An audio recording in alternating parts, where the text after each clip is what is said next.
से 46% हिस्सा भारत के पास था। यानी भारत दुनिया की सबसे बड़ी आर्थिक ताकत तो थी ही,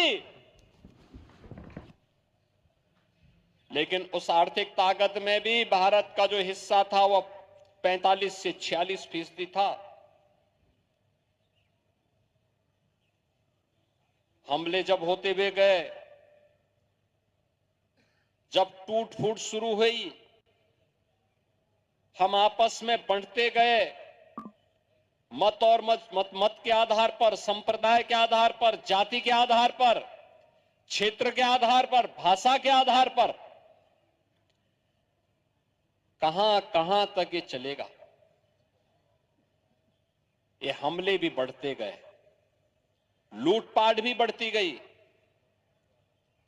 लगातार ये चलता रहा। कहते हैं आज से 400 वर्ष पहले तक दुनिया की अर्थव्यवस्था में भारत की हिस्सेदारी सर्वाधिक तब भी थी। नंबर 1 पर भारत था, नंबर 2 पर चीन था। चीन तेजी के साथ आगे बढ़ रहा था। उस समय भारत को उस प्रकार का नेतृत्व नहीं मिल पाया था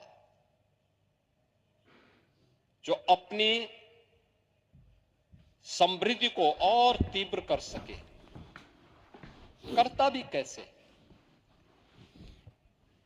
जो देश अपनी सांस्कृतिक मूल्यों से,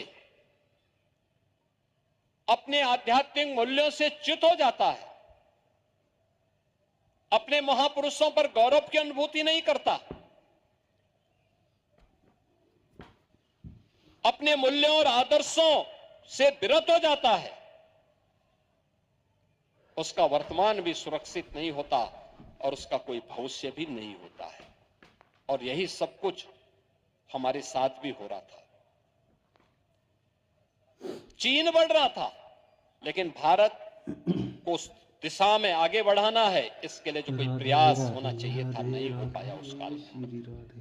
परिणाम क्या था? धीरे धीरे करके भारत धीरे धीरे करके कमजोर होता गया। मुगलों ने तो लूटा ही था, अंग्रेजों ने भारत की आश्रम पद्धति पर प्रहार किया।